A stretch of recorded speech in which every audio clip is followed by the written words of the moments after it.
കൊല്ലത്ത് നിലവാരമില്ലാത്ത വെളിച്ചെണ്ണ പിടികൂടി. വ്യാജ ലേബലോടുകൂടിയ 5800 ലിറ്റർ വരുന്ന വെളിച്ചെണ്ണയാണ് ഭക്ഷ്യസുരക്ഷാ വിഭാഗം പിടികൂടിയത്.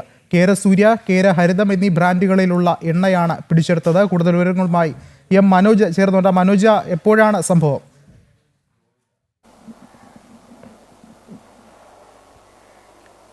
വിഷ്ണു, ഇന്ന് ഉമയനെല്ലൂർ ഭാഗത്ത് നിന്നാണ് ഈ ഒരു വ്യാജ ലേബലോട് കൂടിയിട്ടുള്ള വെളിച്ചെണ്ണ, അതായത് നിലവാരമില്ലാത്ത വെളിച്ചെണ്ണ പിടികൂടിയിട്ടുള്ളത്.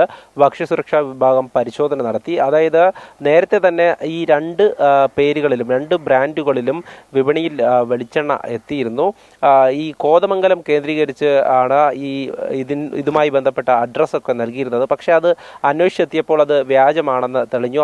അതോടൊപ്പം തന്നെ ഈ ഫുഡ് സേഫ്റ്റിയുടെ ലൈസൻസും ഇല്ലായിരുന്നു. കേരസൂര്യ, കേരഹരിതം എന്നുള്ള രണ്ട് ബ്രാൻഡുകളിലാണ് ഇത്തരത്തിൽ വിൽപ്പന നടത്തി വന്നിരുന്നത്.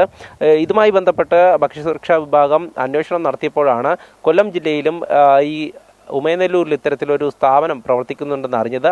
അവിടേക്ക് എത്തി പരിശോധിച്ചപ്പോഴാണ് ഈ ബ്രാൻഡുകളിൽ വെളിച്ചെണ്ണ നിറച്ചുകൊണ്ടിരിക്കുന്നത് കാണുന്നത്. പിന്നീട് അത് ഇതുമായി ബന്ധപ്പെട്ടവരെ പിടികൂടുന്നതും ഈ വെളിച്ചെണ്ണ കസ്റ്റഡിയിലെടുക്കുന്നതും. എന്തായാലും ഇതുമായി ബന്ധപ്പെട്ട് ഫുഡ് സേഫ്റ്റി വിഭാഗം കേസെടുത്തിട്ടുണ്ട്. കൂടുതൽ പരിശോധനകൾക്കായി സാമ്പിളുകൾ അയക്കുന്നുണ്ട്. നിരവധിയായി ഈ എണ്ണ എത്തിച്ചുകൊണ്ട് തന്നെ ഇത്തരത്തിൽ വിൽപ്പന നടത്തുന്നുണ്ടായിരുന്നു. ഇതിൽ തന്നെ ഈ ഫുഡ് സേഫ്റ്റി നമ്പറും വ്യാജമാണെന്ന് കണ്ടെത്തിയിട്ടുണ്ട്. അത്തരത്തിൽ രണ്ട് ബ്രാൻഡിൻ്റെ പേരിലാണ് നിലവാരമില്ലാത്ത ഈ വെളിച്ചെണ്ണ വിറ്റുകൊണ്ടിരുന്നത്.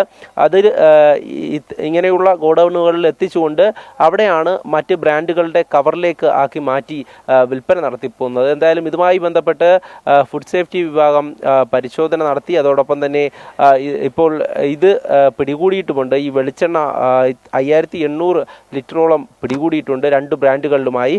ഇതുമായി ബന്ധപ്പെട്ട പരിശോധനകളും തുടരുകയാണ്. ശരി, എം മനോജാണ് വിവരങ്ങൾ നൽകിയത്.